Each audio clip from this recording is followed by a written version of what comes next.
আসসালামু আলাইকুম। চারুবৃত্তের পর্ব ১৩। ব্যবসা গরম, চারদিকে মানুষের ভিড় নেই। চারু এখনো থমকে আশ্চর্যের কপালে বাজ ফেলে অবাক চোখে তাকিয়ে আছে। বৃত্ত চারুর নামটা নিয়ে এলোমেলো পায়ে দৌড়ে এসে আচমকা চারুর হাতের নিচ দিয়ে দু হাতে পেঁচিয়ে জড়িয়ে ধরল। বৃত্ত বা কাঁধে চারুর ঠোঁটে চুই চুই হলো। বৃত্ত স্বস্তির শ্বাস ছেড়ে বলল, আই এম সরি। চারু চোখ দুটো বদ্ধ ছিল, বৃত্ত কণ্ঠে হারিয়ে ফেলার ভয়। হাতে থাকা ময়লার ব্যাগটা হাত থেকে পড়ে গেল। এক দেখা সরিয়ে দিল বৃত্তকে। দু পা পিছিয়ে গেল। চারু কিছু বলতে গিয়েও বৃত্তের মুখে দিকে তাকিয়ে থমকে গেল।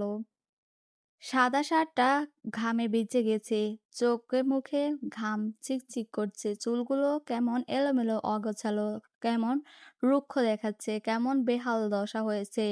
চারুকে তাকিয়ে থাকতে দেখে বৃত্ত এক পা এগিয়ে এলো, চারু এক পা পিছিয়ে গেল। চারদিকটা চোখ বুলিয়ে কম্পিত সুরে বলল, "আ- আ- আ- আপনি এখানে?" বৃত্তের সুরে পরিবর্তন দেখা দিল। সে আগের মতন করে বলল, বারে, তুমি এখানে, আমিও তো এখানে থাকবো। এটা কি স্বাভাবিক না? কেন এসেছে? বৃত্ত একটু ঝুঁকে বলল, যদি বলি তোমার জন্য। চারো চোখ চলচল হলো, ঠোঁট কামড়ে কান্না আটকাতে তাকালো। বৃত্ত হাসলো, চারুর মাথা দুলে গুলো অনুভূতি ব্যতীত ছুঁয়ে এলোমেলো করে বলল, আমার থেকে পালিয়ে এই অবধি এলে? চারু মাথাটা সরিয়ে নিয়ে বলল, আমার খোঁজ পেলেন কি করে? 7 দিন হলো তোমায় দেখি না, আর আমার থেকে দূরে যেতেও পারলে না। খুঁজে পাওয়া কি স্বাভাবিক না? তাহলে এবার অনেক দূরে যাব, যেখানে আপনি যেতে পারবেন না। ট্রাই করতে পারো। চারু গা ঘুরিয়ে উল্টো পথে পা বাড়ালো, দুই পকেটে হাতে গুজে বৃত্ত পেছন পেছন ছুটলো। চারু আর চোখে পেছনটা দেখল। হঠাৎ বৃত্ত বলে উঠল, পেছন ঘুরে ভালো করে দেখতে পারো। সামনে থেকে আর চোখে দেখলে শান্তি পাবে না। চারুকে সারালো, আমি কখন দেখলাম? বৃত্ত শব্দ করে হেসে চারুর সামনে গিয়ে উল্টো পায়ে চারুর মুখোমুখি হাঁটতে হাঁটতে বলল, এবার দেখতে পারো। তুমি চাইলে আমি দাঁড়াতেও পারি, যেভাবে দেখলে সুবিধা। সে আগের হাসি চোখে মুখে আছড়ে পড়ল বৃত্তে। চারু তাকালো না, বেশ হাঁসফাঁস করছিল। বৃত্ত এভাবে এভাবে হাঁটতে হাঁটতে রাস্তায় হোঁচট খেয়ে পড়ে যেতে নিলে চারু হাত বাড়িয়ে ধরে ফেলল। বৃত্তে হাতটা ধরে দুষ্টু সুরে ব্যঙ্গ করে বলল, ওহো চারু। চারু হাত ছেড়ে দিল, চটপট করে বলল, আপনি আমার পেছন পেছন আসবেন না। তোমার কথা কেন শুনবো? কারণ বৃত্ত ঠোঁটে হাসি টেনে মুখে একটু চারুর দিকে এগিয়ে এনে পিসপিস করে বলল, কারণ কি? চারু মুখ দিয়ে একটা শ্বাস ছেড়ে জাজালো কণ্ঠে বলে উঠল, দেখুন এ মাছি, আমি এত খারাপ না চারু। চারু তোতলালো, আ আ আমি কখন? আপনার ভাবনাগুলো বাজে। আমি কি করলাম? তুমি তুমি তো দেখতে চাচ্ছ, দেখেন, আমার পিছু পিছু আসবেন না। ও হো হো হো হো হো। ঠিক আছে, যাও। চারুর পায়ে গতি বাড়িয়ে চলে যেতে বৃত্ত চেঁচিয়ে বলল, ও শুনো চারু, আবার দেখা হবে যখন তখন। চারু আরো জোরে পা চালিয়ে চলে গেল। বৃত্ত মুখে থেকে হাসি চলছে না, মাথা চুলকে একা একা হাসলো। কি হয়েছে চারু, হাঁসফাঁস করছে কেন? একটু পানি দাও। লতা পানি এনে দিতেই এক নিমিষে শেষ করে বুকে হাত রেখে জোরে জোরে শ্বাস নিয়ে ধীরে ধীরে চড়লো ছাড়লো। লতা পেয়ে বলল, ও চারু, কি হয়েছে গো? এমন করছো কেন? ভূত দেখেছো নাকি? হ্যাঁ, ভূতও তো বড় ভূত। ভূতেরও তো বড় ভূত। কি বলো, তাবিজ লাগাতে হবে নাকি? কেন? ও মা, ভূত তাড়ানোর জন্য। চারু দাঁত বের করে হেসে ফের বলল, তারপর কথা ঘুরিয়ে বলল, কাস্টমার কেমন আছে তুমি নিজের চোখে দেখে নাও। চারু উঠে গিয়ে উকি দিতে দিল। বেশ লোকের ভিড়ে। চারু অবাক হয়ে বলল, অন্য দিনের থেকে আজ বেশি মানুষ মনে হচ্ছে। হ্যাঁ, সবার খাবার ভালো লেগেছে। মা কোথায়? মা তো রান্না করছে, চলো আমরাও এবার হাত লাগাই। ওকে বস। দুজনে হাসিতে মেতে উঠল। তারপর কোমরে ওড়না বেঁধে কাজে লেগে পড়ল। বেশ কিছু খাবারের অর্ডার এলো। চারু তা নিজে হাতে বানিয়ে বানিয়ে দিতে লাগলো। আর লতা গা দিয়ে আসলো। চারু মাকে বসিয়ে রাখলো। কিছু অর্ডার হলো। ফুডকার্টের দোকানটা দিয়েছে। কিছুদিন হলো ফুডকার্টের দোকানটা দিয়েছিল। বেশ চলছিল। লতা কাজ ছেড়ে দিয়ে চারুর হাতে হাতে সাহায্য করে। একটা খোলামেলা জায়গা, গাছের নিচে কিছু টেবিল আর চেয়ার পেতে রেখেছে। বৃত্ত আর খাবে। ঘরের ভেতর পায়চারি করছিল। এমন সময় তার মায়ে এলো।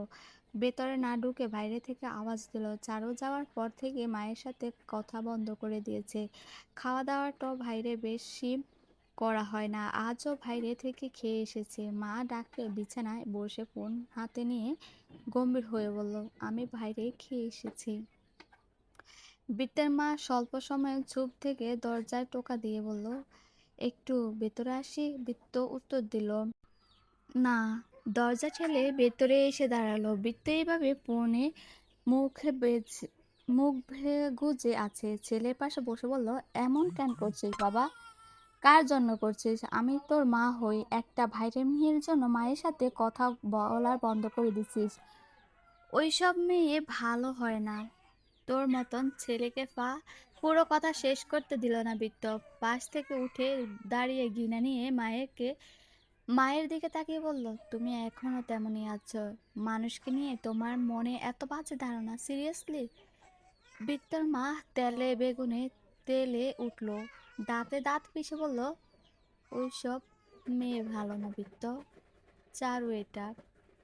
তুমি চারুর নামে আর একটা বাজে কথা বললে আমি এই মুহূর্তে বাড়ি ছেড়ে চলে যাব। মাকে হুমকি দিচ্ছিস? এমন কবে হলো? আমি তো এমনই। তোরা বাদ ছেলে, এখন বুঝবি না। যখন বুঝবি তখন কপাল চাপড়া রইবি। মা ছেলে অনেকটা সময় নিয়ে কথা কাটাকাটি করলো। বৃত্তর মা এক প্রকার চারুর ক্ষতি করবে বললে হুমকি দিয়ে গেল।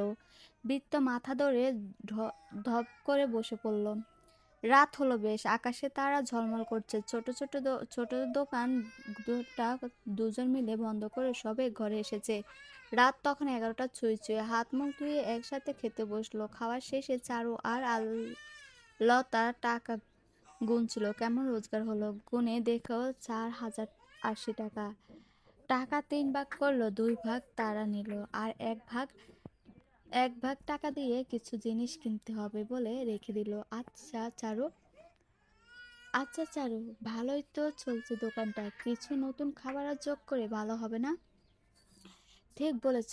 একটা কাজ করো, নতুন কিছু আইটেম খাতায় লিখো, আমিও লিখি। তারপর ভেবে ভেবে দেখা যাবে। ঠিক আছে? লতা ঘরে চলে গেল। চারুর মা ঘুমাচ্ছে। চারু বেশ কিছুক্ষণ মায়ের দিকে তাকিয়ে বলল, কাল তো মা একবার ডাক্তারের কাছে নিয়ে যাব। কিছু একটা মনে করে ভ্যালকনিতে গিয়ে দাঁড়ালো চারু। রাতে পরিবেশটা বেশ ভালো, ঠান্ডা ঠান্ডা। মনটাও বেশ পুরপুর। হঠাৎ বৃত্তের কথা মনে পড়ল। তখনকার কাণ্ডগুলো মনে এলো। আনমনে কখন যে মুচকি হাসে উঠল খেয়ালটি নেই তার। আচমকা পেছন থেকে কেউ কানের কাছে মুখ নিয়ে ফিসফিস করে বলল, হাঁটছো কেন চারু? চারু বুকে হাত দিয়ে থতমত খেয়ে তাকালো। চোখ বড় বড় করে তাকিয়ে ভীত সূত্রে বলল, লতা তুমি ভয় পাই ভয় পাইয়ে দিয়েছ। লতা হি হি করে হাসে বলল, আমি তো নতুন খাবারের তালিকা এনেছিলাম, এসে দেখি তুমি মুচকি হাসছো। চোখের পাতা বেশ কয়েকবার ফেলল চারু। তারপর হাঁসফাঁস করে বলল, কই, হাসছি না তো। লতার চোখ ঘুরিয়ে ঘুরিয়ে চারুকে দেখলে বলল, তোমার চোখ মুখ বলে দিচ্ছে তুমি হাসছো। কই, না তো। উম উফ, হুম, আবার মিথ্যে বলছো। বলো হাসছো কেন? হাসছি না আমি। অনেক রাত হয়েছে, এখন ঘুমাতে যাও। এই বলে চারু লতার হাতে থাকা কাগজটা নিয়ে লতাকে ঠেলে বের করে দিয়ে ঘর আটকে দিল। লতা ঘরে যেতে যেতে বলে গেল, বললে না হাসছো কেন? চারু দরজাটা আটকে দরজার পিঠে ঠেকিয়ে নিজেকে প্রশ্ন করলো, আশ্চর্য, আমি হাসছি কেন? গল্প চলবে।